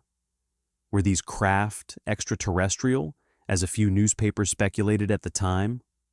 Or were they the product of mass delusion, newspaper hoaxes, and the power of suggestion during an era of rapid technological change? The 1897 airship mystery remains one of the strangest episodes in American history. It's a reminder that unusual phenomena and unexplained sightings are nothing new. Long before Roswell and Project Blue Book, Missouri and its neighboring states were experiencing their own encounter with the impossible. Whether those airships were real or imagined, whether they were built by human hands or came from somewhere else entirely, we may never know. But the accounts remain, preserved in yellowing newspapers, a glimpse into a time when the sky over Missouri was filled with mysterious lights and impossible machines, and nobody could explain what they were seeing. Chapter 10. Molly Crenshaw, the Voodoo Queen. Let's shift from the sky to the ground and from mystery to tragedy, because the legend of Molly Crenshaw is one of the most persistent and frankly heartbreaking stories in Missouri folklore. It's the tale of a woman blamed for crop failures, accused of witchcraft, murdered by a mob, and then had her body dismembered and scattered across the countryside to prevent her from rising from the grave. It's been a rite of passage for St. Charles County teenagers for generations, searching for Molly's grave and hoping to see her ghost. But the real story is much sadder and more complicated than the legend suggests. According to the legend, Molly Crenshaw was a freed slave from either Haiti or Jamaica, depending on who's telling the story. She settled in St. Charles, Missouri, west of St. Louis, sometime in the mid-1800s. Molly was a voodoo practitioner who would come into town to sell charms, potions, and spells to local residents. For years, everyone was happy with this arrangement. The townsfolk would buy her services, Molly would wish them luck, and everything was peaceful. But then came a harsh winter and a devastating crop failure. The weather had been terrible, killing vegetation across the area. Farmers who'd enjoyed years of bountiful harvests suddenly found themselves facing ruin, and people needed someone to blame. They couldn't control the weather, so they blamed the witch. It was Molly's black magic, they decided. She had cursed the land. She had brought misfortune upon them. An angry mob formed and descended on Molly's home. According to legend, when they arrived, Molly confronted them defiantly. She stood in her doorway and cursed everyone in the mob. She cursed them and their children. She warned that anyone who touched her would die. The mob didn't care. They grabbed her, dragged her outside, and lynched her, hanging her from a tree. But even death wasn't enough for the mob. Some of them feared that Molly, being a powerful witch, might rise from the grave to exact revenge. So they took her body down and hacked it into pieces. Different accounts say she was cut into halves, quarters, or even smaller pieces. These body parts were then buried in different locations across St. Charles County, scattered so far apart that Molly could never reassemble herself and return. The curse, however, remained active. Legend says that anyone who finds Molly's true grave or disturbs her remains will meet an untimely death. There are stories passed around St. Charles County about people who went looking for Molly's grave and died shortly after. The most famous involves two football players from Francis Howell High School back in the 1950s who tried to steal her tombstone. The sheriff supposedly found their bodies impaled on the graveyard fence. There's also the detail that Molly's scattered body parts are slowly inching back together over time. The pieces are supposedly crawling, wriggling, struggling to reassemble into Molly's corpse so she can rise and exact her vengeance. This is horror movie stuff, and it's been terrifying St. Charles County teenagers for decades. Francis Howell High School students, generation after generation, have told the story of Molly Crenshaw. It became a legend, a ghost story, a dare. Go find Molly's grave. See if you can survive the curse. Groups of kids would head out into the woods and old cemeteries, searching for the resting places of Molly's body parts. It was spooky fun, a rite of passage, a way to prove your bravery. But here's where the story takes a turn from folklore to tragedy. Because Molly Crenshaw was a real person. And the real Molly Crenshaw's story is heartbreaking. In 2006, after researchers and librarians dug into historical records, the truth came out. The real Molly, actually Molly Crenshaw, wasn't from Haiti or Jamaica. She wasn't a voodoo priestess. She wasn't murdered by a mob. Molly Crenshaw was a white, unmarried woman who lived in St. Charles County in the early 1900s. She worked as a teacher. She lived alone, which in that era made her unusual and subject to gossip. By all accounts, she suffered from depression and had a difficult, lonely life. On February 22, 1913, Molly Crenshaw died by suicide, drinking carbolic acid at 10:20 a.m. That's the real story, a sad, lonely woman who took her own life. There was no mob, no lynching, no dismemberment, no curse, just a tragedy that, in an era when mental health was deeply stigmatized and suicide was considered shameful, became the subject of whispered speculation and eventually transformed into an elaborate urban legend. Ray Castile, a local horror enthusiast and journalist who researched Molly's story, explained it well. She had a really unfortunate life, and it was an intolerant time. You can see how in schoolyards or something, people would make up stories about someone who was ill or disabled or who died by suicide. There was so much stigma about suicide then. It caused quite a commotion in St. Charles. Over time, the real story got buried under layers of folklore. Molly became Molly. The white teacher became a black Caribbean voodoo priestess. The suicide became a lynching. The stigmatized death became a curse. The legend grew and grew, fed by generations of teenagers looking for a thrill and a scary story to tell. By the 1970s, Molly Crenshaw's legend was so entrenched that librarians at the St. Charles County Library started keeping a file of information about her, trying to help the constant stream of people who came asking about the witch. In 1979, the Crenshaw family removed Molly's headstone from the cemetery because it had become a target for vandals and curious teenagers. That didn't stop the legend. If anything, the missing headstone just added to the mystery. People still went searching. The stories continued. In the early 2000s, a man named Joe Glenn even operated a Molly Crenshaw-themed haunted forest attraction. The legend had taken on a life completely separate from the real woman's tragic story. What makes this particularly sad is that it shows how easily truth can be transformed into legend, especially when the truth is uncomfortable. St. Charles County didn't want to talk about a woman who died by suicide, so they turned her into a witch. They gave her a backstory that made her foreign, exotic, dangerous.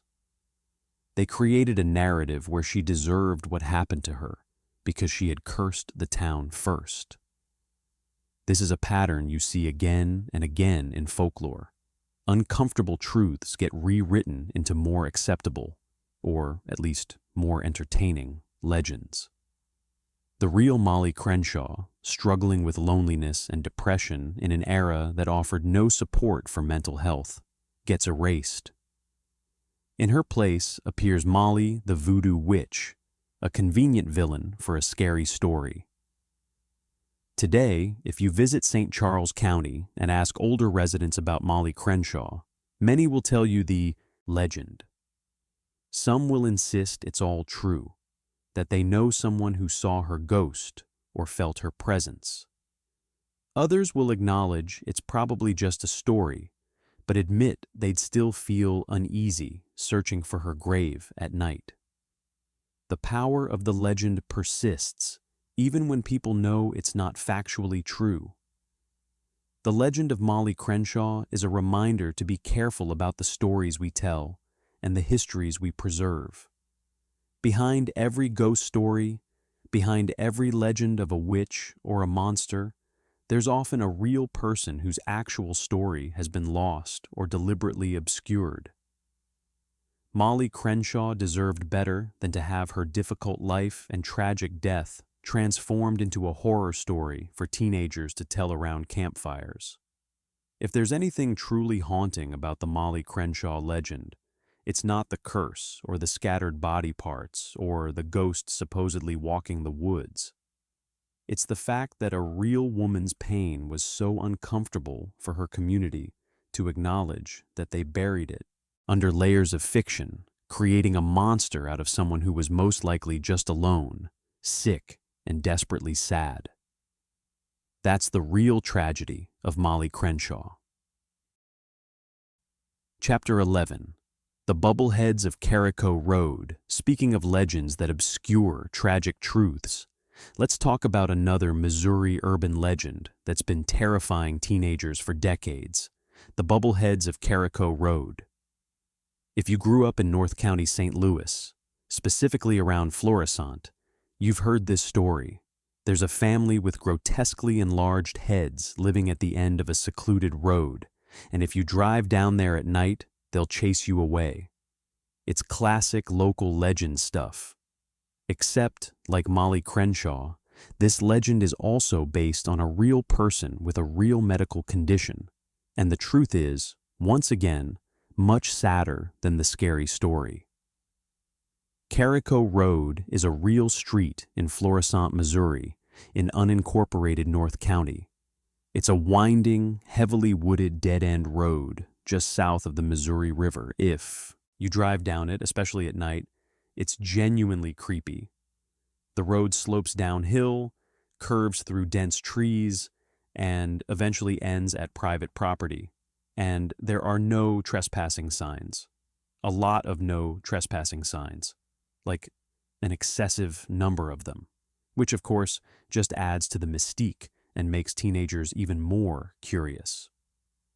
The legend has several variations, as urban legends tend to. One version says that a family took experimental drugs, possibly part of government testing, that caused their heads to swell to enormous sizes, like large pumpkins. The government or the pharmaceutical company then bought them off and gave them this isolated property on Carrico Road to hide them away from the public. The family, understandably angry about being turned into freaks and then hidden, would chase away anyone who came onto their land. Another version claims it's a case of extreme inbreeding.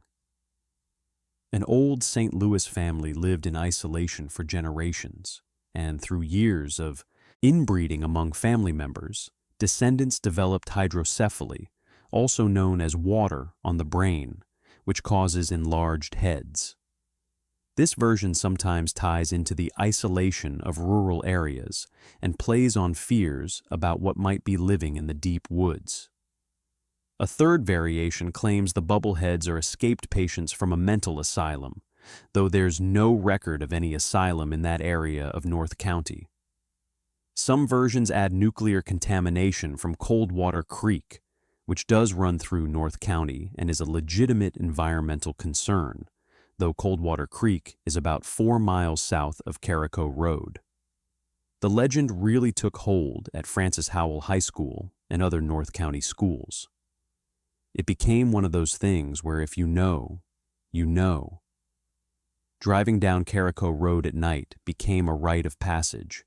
You'd pile into a car with your friends, drive slowly down the creepy wooded road, freak each other out, and hope you didn't actually encounter the Bubbleheads. Some kids claimed to see figures in the woods. Others said they put flour on their car and found handprints in it when they left. Many just enjoyed the adrenaline rush of being scared. Paul Schneider, a North County resident, remembers the legend from his youth. You just knew not to drive down that lane unless you wanted to see something. That's the power of local legends. They create an expectation, a belief that something strange happens in a particular place, and that expectation shapes how people interpret what they experience. But here's the sad truth behind the Bubblehead legend. According to local historians and residents who've researched the story, there really was a boy who lived on Carrico Road years ago with hydrocephalus. Hydrocephalus is a real medical condition where cerebrospinal fluid builds up in the brain's ventricles, causing the head to enlarge. It's treatable today with surgeries that drain the excess fluid, but in the mid-20th century, treatment options were limited. This boy's family kept him at home, probably to protect him from a world that would have been cruel and unforgiving to a child with a visible disability. The boy liked to play outside, as kids do, and he reportedly wore a helmet to protect his sensitive skull. Somebody saw him, and rather than feeling compassion, they started spreading rumors. The boy with the enlarged head became the Bubblehead. One child's medical condition became a monster story. The family eventually moved away, driven out by the harassment and the legend that had grown up around them. But the story remained. It got embellished. One boy became a family. Hydrocephalus became the result of government experiments or inbreeding. A child who just wanted to play outside became a threatening creature lurking in the woods. Troy Taylor, an author and expert on local urban legends, explained the phenomenon well. It's a very localized urban legend. One of those things where if you know. Apparently this boy often liked to play outside and somebody spotted him, and it became kind of a taunt. Eventually the family moved away after being subjected to bubblehead harassment for so long. Today, nobody with hydrocephalus is confirmed to live on Carrico Road. The legend persists entirely on its own, disconnected from any current reality. People still drive down there looking for bubbleheads. The no trespassing signs remain. St. Louis County Police have issued numerous tickets and violations over the years for trespassing and noise complaints, especially around Halloween. John Gosman, who inherited a farmhouse on Carrico from relatives, remembers the boy from long ago. He confirms that there was a real child with the condition that the boy would play outside wearing protective gear, and that the family eventually left, presumably seeking privacy and escape from the cruelty of their neighbors. What's particularly troubling about the bubblehead legend is how it transformed a child with a disability into a monster. This wasn't some vague historical figure from 100 years ago.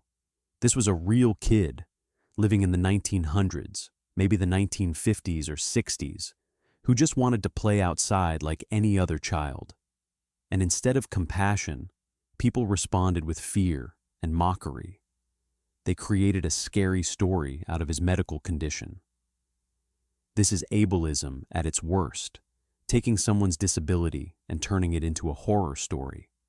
And generations of teenagers, probably without realizing the cruelty of what they were perpetuating, drove down Carrico Road, hoping to catch a glimpse of the freak, the monster, the bubblehead. It's entertainment built on someone else's suffering. The bubblehead legend, like Molly Crenshaw before it, shows us how easily real people with real struggles get transformed into monsters in local folklore. We turn the uncomfortable, the sad, the things that challenge us to feel empathy, into scary stories that let us enjoy being frightened without having to confront the actual tragedy at the heart of the tale. If you're ever in North County, St. Louis, and someone suggests driving down Carrico Road to look for bubbleheads, maybe take a moment to remember that the legend is based on a real child with a real medical condition who was driven from his home by exactly this kind of curiosity and cruelty. The real monsters in the bubblehead story were never the family with hydrocephalus. The real monsters were the people who couldn't see a disabled child without turning him into a legend to scare their friends. Chapter 12. The Beaman Monster. From tragic truths disguised as legends to legends that might actually be based on something strange, let's head to Sedalia, Missouri, and talk about the Beaman Monster, one of Missouri's more bizarre cryptids. This creature has been described as everything from a 12-foot-tall gorilla to a wolf-like creature to some kind of hybrid abomination that's part gorilla, part canine. And the legend says it all started with a circus train crash in the early 1900s. Yeah, Missouri has its own Bigfoot variant, and the origin story is absolutely wild. The Beaman Monster gets its name from the small town of Beaman, Missouri, located in the Sedalia area. According to Russell Holman, an 81-year-old Sedalia resident who spoke about the legend before his death in 2021, the story dates back to around 1904. His father told him that a circus train derailed in the area. The train was carrying various circus animals, and in the chaos of the wreck, several animals escaped. Most were recaptured, but one animal, a massive 12-foot-tall gorilla, was never found. Now, let me just say right up front, there's no such thing as a 12-foot-tall gorilla. The largest gorillas ever recorded topped out at maybe 6 feet tall, standing upright. So we're already in tall tale territory. But this is folklore, not zoology, so let's continue. According to the legend, this escaped gorilla somehow survived in the Missouri wilderness, and then, depending on which version you hear, it either had offspring with local wildlife or simply remained hidden in the forests around Sedalia. The creature people started seeing, the Beaman Monster, was supposedly either the original escaped gorilla or its descendants. Some versions of the legend get really creative and claim the gorilla mated with wolves, producing a hybrid creature with the body of a gorilla, the head of a wolf, and an upright bipedal stance. Because apparently genetics works differently in folklore. The legend was strong enough that Holman's father and other adults would use it to scare misbehaving children. Dad said when the boys would get out of hand, they'd call out the Beaman Monster if you didn't behave. It was the local boogeyman, the thing parents invoked to make kids come home before dark or stop wandering too far into the woods. But here's where it gets interesting. Some people claimed to actually see the creature, and their descriptions varied wildly, which either means they saw different things or the legend was flexible enough to accommodate whatever scared them. Demon Smith, a Sedalia native, claims he saw something when he was about 10 years old. He was riding in his uncle's pickup truck when a wolf-shaped creature emerged from the woods and started running alongside the vehicle. Smith described it as something like a coyote or wolf, but not quite animalistic. "It's hard to explain unless you've seen it," he said. On his uncle's farm, strange things happened. A pig was found mauled to death with no tracks from any known animal. Dark figures moved in the woods during thunderstorms. Steve Mallard had a similar experience when he was about 12. He and a friend were digging for worms behind a barn when they saw what looked like a deer had bedded down in the grass. Then they noticed huge footprints leading to a pond. The footprints were enormous, and the stride was too far apart for a normal human. Mallard said, "I get made fun of for it all the time, but I know what I saw that morning, and I'll never forget it." Russell Holman's uncle told him about a hunt that happened in the late 1950s. A group of men armed with shotguns assembled in a cornfield to hunt the Beaman Monster. Whether they found anything is unclear, but the fact that grown men organized an armed hunt suggests the legend was taken seriously, at least by some. So, what was the Beaman Monster? If we're being skeptical, it's probably a combination of misidentified known animals, local folklore, parental scare tactics, and maybe a dash of genuine mystery. Missouri is home to black bears, coyotes, and in rare cases, mountain lions. Any of these, seen in poor lighting or from a distance, could be misidentified as something stranger. Add in the power of legend, and suddenly every dark shape in the woods becomes the Beaman Monster. The gorilla origin story is almost certainly fiction. I searched for records of circus train wrecks in Missouri in the early 1900s. The closest I found was a Ringling Brothers train wreck between Beaman and Centralia on May 17, 1892. That wreck did happen, and people and horses died. But there's no mention in historical records of escaped animals, let alone a giant gorilla. If a 12-foot gorilla had escaped into the Missouri countryside, that would have been major news. Gorillas are strong, aggressive when threatened, and absolutely not native to Missouri. You can't lose a gorilla and just forget about it, but the absence of evidence doesn't kill the legend, because legends aren't about facts, they're about stories. And the Beaman Monster is a great story. It's got everything. A tragic train wreck, an escaped circus animal, a monster lurking in the woods, mysterious footprints, livestock killings, and eyewitness accounts spanning generations. Interestingly, the Beaman Monster legend seems to revive itself every 50 years or so. Holman noted that it seems like they revive that story every 50 years. Sightings were reported in the 1900s, then the 1950s, and there were scattered reports in the early 2000s. It's like the legend goes dormant and then wakes up when a new generation discovers it, or when someone has an experience they can't explain. This pattern of periodic revival is common with cryptid legends. Bigfoot sightings, for example, tend to come in waves. A few years of frequent reports are followed by quiet periods. Some researchers think this reflects actual creature behavior, that these animals are nomadic or migratory. Skeptics point out that it more likely reflects media cycles and the power of suggestion.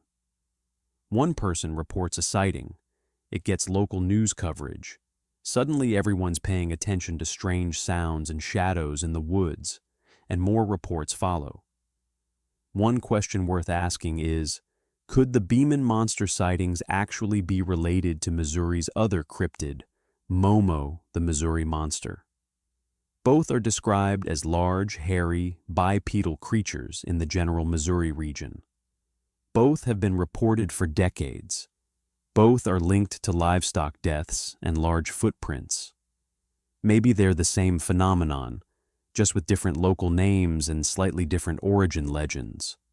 Or maybe Missouri just has more than one cryptid problem. Whether the Beaman Monster is a misidentified bear, a local legend with no basis in reality, or something genuinely unknown lurking in the forests around Sedalia, it's secured its place in Missouri folklore. It's been scaring kids for over a century, inspiring hunts and searches, and keeping the woods around Beaman just a little bit more mysterious.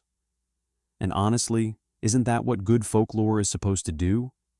Make the ordinary world a little more interesting, a little more dangerous, a little more alive with possibility? Chapter 13. The Screaming House of Union. From cryptids in the woods to demons in the suburbs, because this next story is genuinely terrifying and, according to everyone involved, absolutely real. The Screaming House of Union, Missouri, is considered one of the most violently haunted houses in America. The Roman Catholic Church investigated and produced a 156-page report concluding it was a classic case of demonic infestation, oppression, obsession, and possession. This isn't folklore or legend. This is a documented, investigated, recent haunting that drove multiple families from the house and left lasting trauma on everyone who experienced it.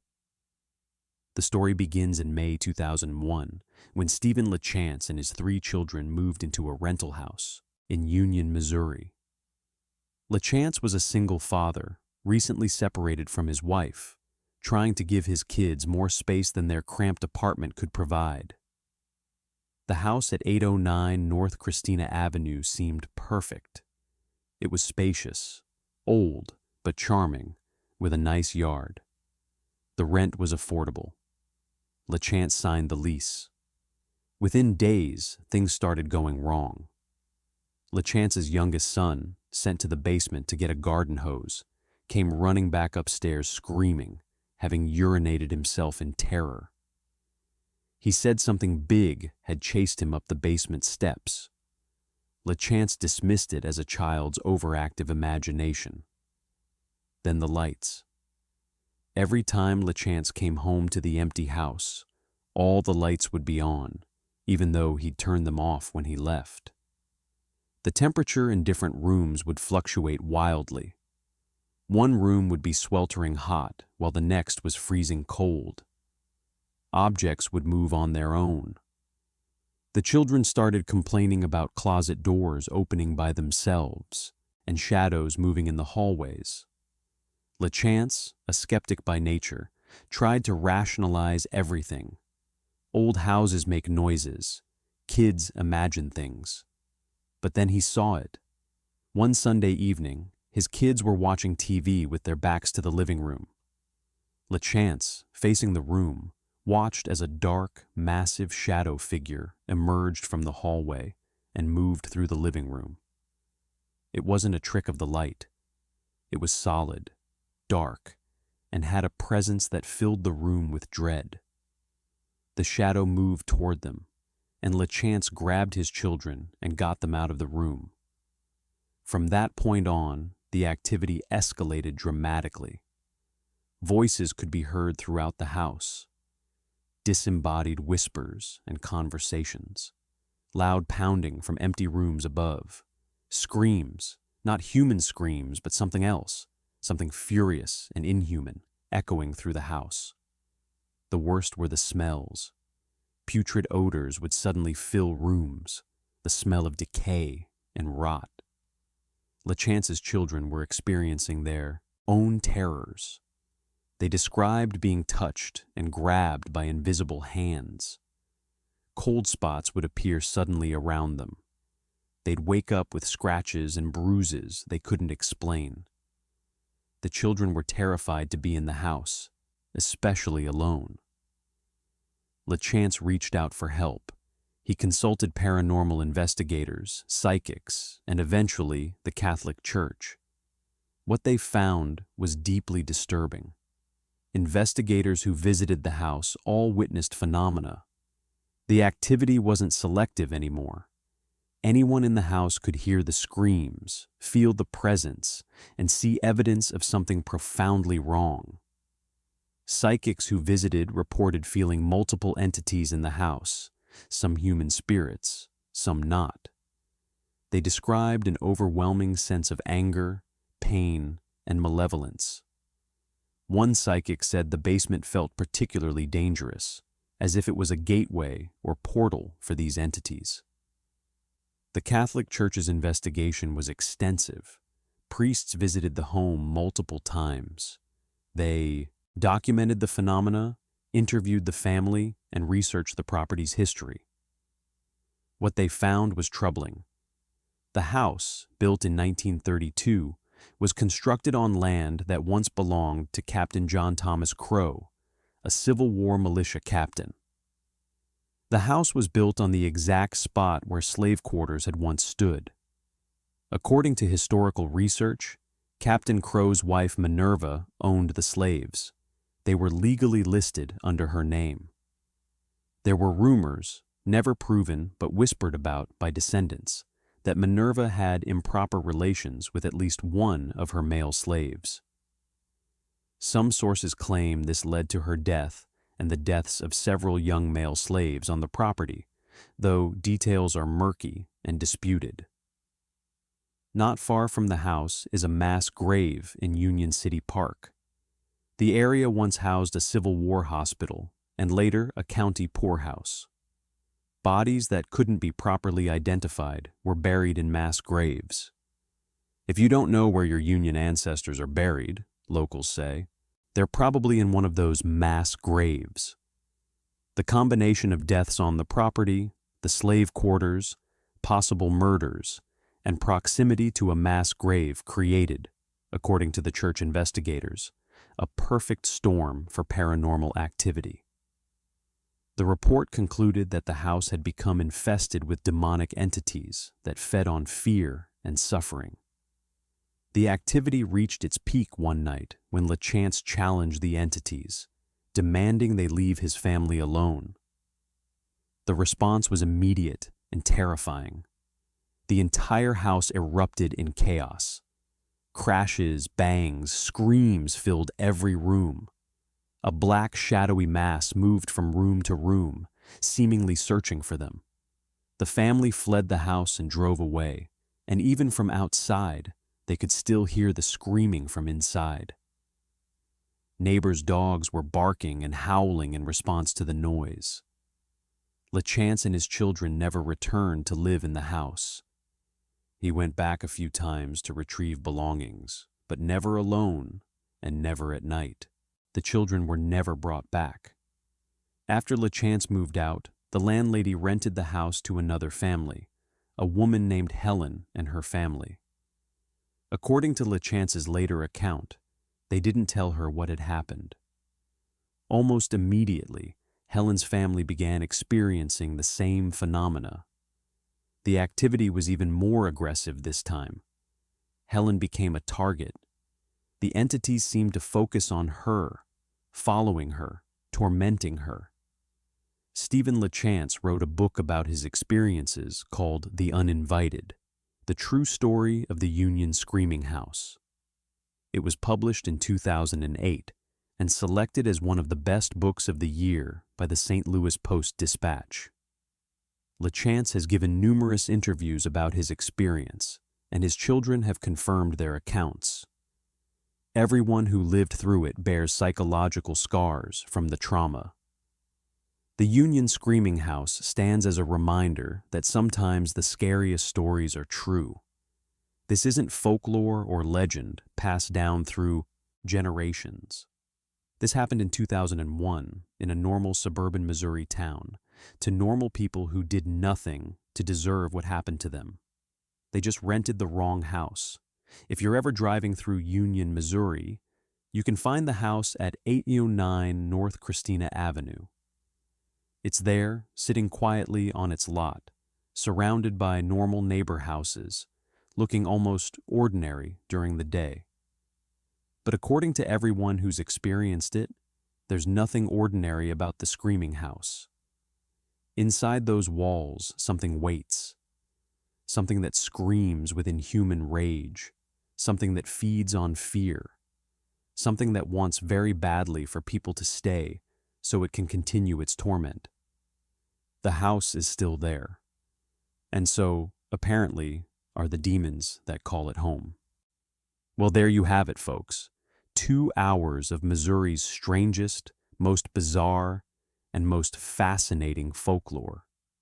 We've covered disappearances that remain unsolved, monsters that terrorize small towns, documented exorcisms, ghost towns erased by toxic waste, cursed beer mansions, mysterious lights that defy explanation, airship sightings from before airplanes existed, tragic stories turned into legends, cryptids lurking in the woods, houses that scream with demonic rage, portals to hell disguised as railroad bridges, and a man who tried to sail across the prairie in a wind-powered wagon. If you enjoyed this deep dive into Missouri folklore, let me know in the comments which story was your favorite. Do you have your own Missouri mystery or folklore to share? Have you visited any of these locations or had your own paranormal experience? I'd love to hear your stories, and if you're not from Missouri but your state has its own weird folklore, tell me about it. Maybe your state will be the subject of a future video. Thanks for spending the last 2 hours with me exploring the weird, the wonderful, and the terrifying folklore of the Show Me State. Whether you're here because you love a good mystery, because you're fascinated by the paranormal, or because you just enjoy strange stories, I appreciate you being here. Hit that like button if you enjoyed the video. Subscribe if you want more deep dives into American folklore and mysteries, and I'll see you in the next one. Until then, keep an eye out for mysterious lights on dark roads. Be careful what houses you rent, and if someone ever offers you a ride in a wind-powered wagon, maybe think twice before climbing aboard. Stay curious, stay skeptical, and stay safe out there. This has been Missouri's Weirdest Folklore Explained. Thanks for watching.